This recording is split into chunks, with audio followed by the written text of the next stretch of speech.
আরে কমলা বসে বসে কি করছে? এখনো রান্না করছে না। আমাকে তো খেয়ে কাজে বেরোতে হবে, এরপরে তো দেরি হয়ে যাবে। কমলা, ও কমলা, রান্না হলো? খেতে দাও আমাকে, আমার দেরি হচ্ছে। ওই সকাল হয়েছে আর শুরু করে দিয়েছে, রান্নাটা করতেও দেবে না ঠিক মতন। ধুর, আমার ভালোই লাগে না। প্রত্যেক দিন সকালবেলা উঠে শুধু কাজ আর কাজ, কাজ আর কাজ, যতক্ষণ না ঘুমাও। আরে কমলা তো কোনো সাড়াই দিচ্ছে না। যাই, আমাকেই বোধহয় গিয়ে দেখতে হবে কি করছে। এত দেরি করে প্রত্যেক দিন। কত বলি একটু তাড়াতাড়ি ঘুম থেকে ওঠো, একটু তাড়াতাড়ি ঘুম থেকে ওঠো। সে তো ওঠার নামই নেয় না, সেই দেরিই করে দেয় আমাকে। কি গো কমলা, তোমার রান্না হয়নি এখনো? আমার তো দেরি হয়ে যাচ্ছে। এবার মনে হচ্ছে আমাকে না খেয়ে বেরোতে হবে। কি যে করো তুমি! আরে, আমি কি করব? আমি তো সকাল উঠে রান্না বসিয়ে দিয়েছি। রান্না না হলে সেটা আমি কি করতে পারি বলো? রোজ রোজ সকালবেলা উঠে একগাদা কাজ আমার ভালো লাগে না। এই নাও ভাত বেড়ে দিচ্ছি, নাও বসে পড়ো তাড়াতাড়ি খেতে। নাও তো, এবার তাড়াতাড়ি খেয়ে নাও, এদিক ওদিক না তাকিয়ে। এতক্ষণ তো খুব আমাকে বলছিলে তোমার দেরি হচ্ছে, তোমার দেরি হচ্ছে। এখন দেরি হচ্ছে না? সকাল সকাল উঠে আমার এত কাজ করতে ভালো লাগে না। তারপর খাওয়া দাওয়া করে রমেশ কাজের দিকে রওনা দিল, আর বসে রইল কমলা। রমেশ কাজে বেরিয়ে যাবার পর কমলাও ঘুরতে বেরিয়েছে। তার বান্ধবীর সঙ্গে দেখা হয়েছে, একটা গাছতলায় বসে গল্প করছে। জানিস রমলা, আমার না ভালো লাগে না, প্রত্যেক দিন কত কত কাজ করতে হয়। এত কাজ করতে আমার ভালো লাগে না। মনে হয় যেন একটু বসে থাকি, বিশ্রাম করি, কিন্তু সে তো আর কপালে নিয়ে আসিনি বল। ও, এই ব্যাপার। এর জন্য ম্যাডামের মুখটা অফ হয়ে রয়েছে বুঝি। আমার কাছে একটা বুদ্ধি আছে, এই বুদ্ধিটা যদি খাটাতে পারিস তাহলে তুই একটু বিশ্রাম পাবি। আমি খাটাই এই বুদ্ধিটা। কী বুদ্ধি রে রমলা, আমাকে বল না। আমিও যদি খাটাতে পারি, আমারও একটু বিশ্রাম ভালো লাগে, আর কাজ করতে ভালো লাগে না। তাহলে শোন, আমি বলছি, মন দিয়ে শুনবি কিন্তু। যখন তোর কাজ করতে ভালো লাগবে না, তখন কি করবি বলতো? বলবি খুব শরীর খারাপ বলে বিছানায় শুয়ে থাকবি। আর দেখবি তোর বর তোকে কিচ্ছু করতে দেবে না, সব নিজের হাতে করে নেবে।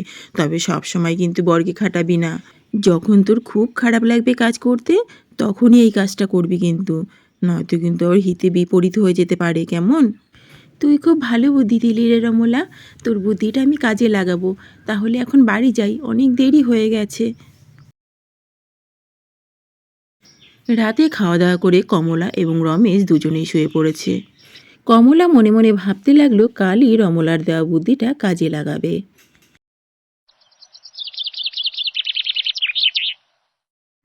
কত বেলা হয়ে গেছে, কমলা তো এখনো শুয়ে আছে।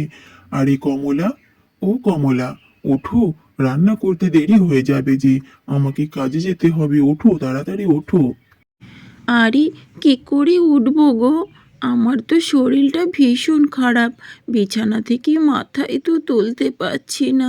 আজ মনে হচ্ছে আমি কিছুই করতে পারবো না গো, সব তোমাকেই করতে হবে। কমলার কথা শুনে রমেশ আর দেরি করে না, সোজা তাড়াতাড়ি গিয়ে রান্নাঘরে রান্নাবান্না শুরু করে দেয়। কিভাবে যে কি করব কিছুই তো বুঝতে পারছি না। কখনো তো রান্না বান্না সেরকম ভাবে করিনি, কমলাই করেছে। হঠাৎ করে কমলার যে কি শরীর খারাপ হলো কে জানে। এখন এই রান্না বান্না সব আমাকে সেরে তারপরে দোকানে যেতে হবে। কি যে করি কে জানে ভগবান। রমেশ রান্নাবান্না করে খেয়ে দিয়ে রেডি হয়েছে কাজে যাবে বলে। এইভাবে বেশ কিছুদিন কেটে যায়। কমলা ভারী মজা পেয়েছে, তাকে কিছুই করতে হচ্ছে না। কিন্তু তার বান্ধবী বারবার বলে দিয়েছে এই পদ্ধতিটা যেন বারবার না খাটায়, তাহলে কিন্তু অসুবিধা হতে পারে। কমলা তার বান্ধবীর কথা শোনে না, সে বারবার দিনের পর দিন রমেশকে দিয়ে কাজ করিয়ে নেয়। কমলা, তোমার যদি বেশি শরীর খারাপ হয় তুমি কিন্তু বিছানা থেকে উঠো না। আমি এসে সব কাজ করে দেব, কাজ নিয়ে তোমাকে চিন্তা করতে হবে না, কেমন? যাও গিয়ে শুয়ে পড়ো, আমি কাজের দিকে বেরোই। রমেশ কাজে বেরিয়ে যায়, আর কমলা একা একা বসেই থাকে। রমলা আমাকে কী যে ভালো বুদ্ধি দিয়েছে তা আর বলার কথা না। ওর বুদ্ধি কাজে লাগিয়ে আমি বেশ কিছুদিন ধরে আরামে রয়েছি, আমাকে কোনো কাজ করতে হচ্ছে না। রমলার সঙ্গে অনেক কদিন দেখা হয় না।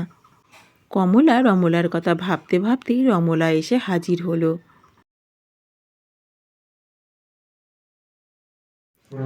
কিরে বান্ধবী, কেমন আছিস বল? তোর তো দেখা সাক্ষাৎ আজকাল পাওয়াই যায় না। আরে রমলা, তুই এসেছিস, আমি তোর কথাই তো বসে বসে ভাবছিলাম। তুই কী যে ভালো বুদ্ধি দিয়েছিস আমাকে, সেই বুদ্ধিটা কাজে লাগিয়ে আমি এখন পর্যন্ত বিশ্রামে আছি। আমি কোনো কাজ করছি না, সব আমার বর করছে। সে কি, তুই এখনও সেই বুদ্ধিটা কাজে লাগিয়েই চলছিস? তোকে বলেছি না আমি যে মাঝে মাঝে করবি, সব সময় করবি না। এতে হিতে বিপরীত হতে পারে, জানতে পারলে কি সমস্যা হবে বল তো? আরে না না, কোনো সমস্যা হবে না। চল ঘরে গিয়ে বসি, আমাদের ও তো কাজে গেছে, সেই সন্ধেবেলায় আসবে। চল আমরা গিয়ে গল্প করি ঘরের ভেতর। তারপর দুই বান্ধবী মনের সুখে ঘরে বসে গল্প করতে থাকে। তবে রমলা কিন্তু বারবার কমলাকে বোঝাতে থাকে যে এই রকম বারবার করা ভালো নয়। এমন সময় রমেশ কিছু একটা নিতে আবারও মাঝ রাস্তা থেকে বাড়ি ফিরে আসে। এদিকে দুই বান্ধবী মনের সুখে তাদের গোপন কথাগুলো আলোচনা করে যাচ্ছে, আর বাইরে থেকে রমেশ সবটাই শুনে ফেলে। তার মানে কমলার কোনো শরীর খারাপ নয়, ও আমার সাথে এতদিন অভিনয় করেছে শরীর খারাপের। আমাকে কিছু একটা করতে হবে, আমার সঙ্গে এত বড় ধোঁকাবাজি না না না, মেনে নেব না আমি।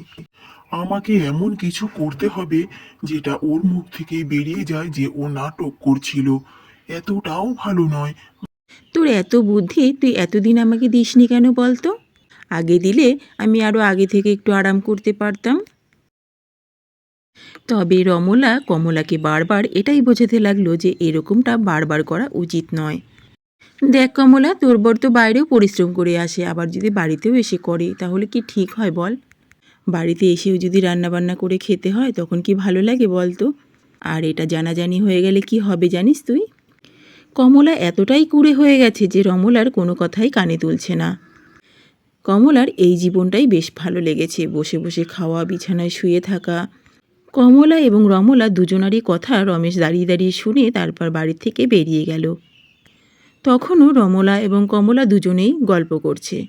এমন সময় রমেশ হাজির হলো এসে, এবং সাথে একটি ডাক্তারকেও নিয়ে আসলো। ডাক্তার এবং রমেশকে দেখে কমলা ভীষণ ভয় পেয়ে গেল। কমলা কিছুই বুঝতে পারছে না হঠাৎ করে রমেশ ডাক্তারকে কেন নিয়ে আসলো। আরে রমেশ দাদা, রুবি কোনটা গো? এখানে তো দুজন মহিলাকে দেখতে পাচ্ছি। হ্যাঁ গো, তুমি তো কাজে গিয়েছিলে, হঠাৎ ডাক্তার নিয়ে আসলে কেন? কি হয়েছে গো? তাহলে তুমি কাজে যাওনি? আপনি বুঝি সেই রোগী? বিছানা থেকে উঠতে পারেন না? হ্যাঁ, দেখেই মনে হচ্ছে আপনার বড্ড শরীর খারাপ। আপনাকে একটা বড় দেখে ইঞ্জেকশন দিতে হবে, তাহলে আপনি সুস্থ হয়ে যাবেন। হ্যাঁ গো, উনি কি বলছে আমি তো কিছুই বুঝতে পারছি না ওনার কথা। শোনো না, আমার অতটাও শরীর খারাপ হয়নি। তুমি ডাক্তারবাবুকে একটু বুঝিয়ে বলো না। রমেশ এখানে কোনো কথা বলে না, কারণ ডাক্তারকে সে ভালো করে বুঝিয়ে সুঝিয়ে নিয়ে এসেছে। যা করার ডাক্তারই করবে। না না না না, রমেশ বাবু তো কিচ্ছু বলবে না। ডাক্তার হচ্ছি আমি। আমি যেটা বলবো সেটাই তো হবে। আমি আপনাকে বড় সাইজের একটা ইঞ্জেকশন দেব, আর আপনি চাঙ্গা হয়ে যাবেন। তখন দেখবেন বিছানা থেকে নামা তো দূরের কথা, আপনি দৌড়ে দৌড়ে বেড়াচ্ছেন। এবার বলুন তো, ইঞ্জেকশনটা কোনখানে নেবেন, হাতে না পায়ে?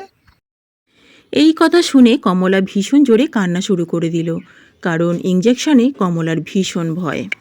ওগো, তুমি ডাক্তারকে একটু বুঝিয়ে বলো না, আমার কোনো রোগ হয়নি, আমি সুস্থ। অত বড় ইঞ্জেকশন দিলে আমি তো মরে যাব। আমার কথাটা একটু শোনো না গো, আমি সব স্বীকার করে নিচ্ছি।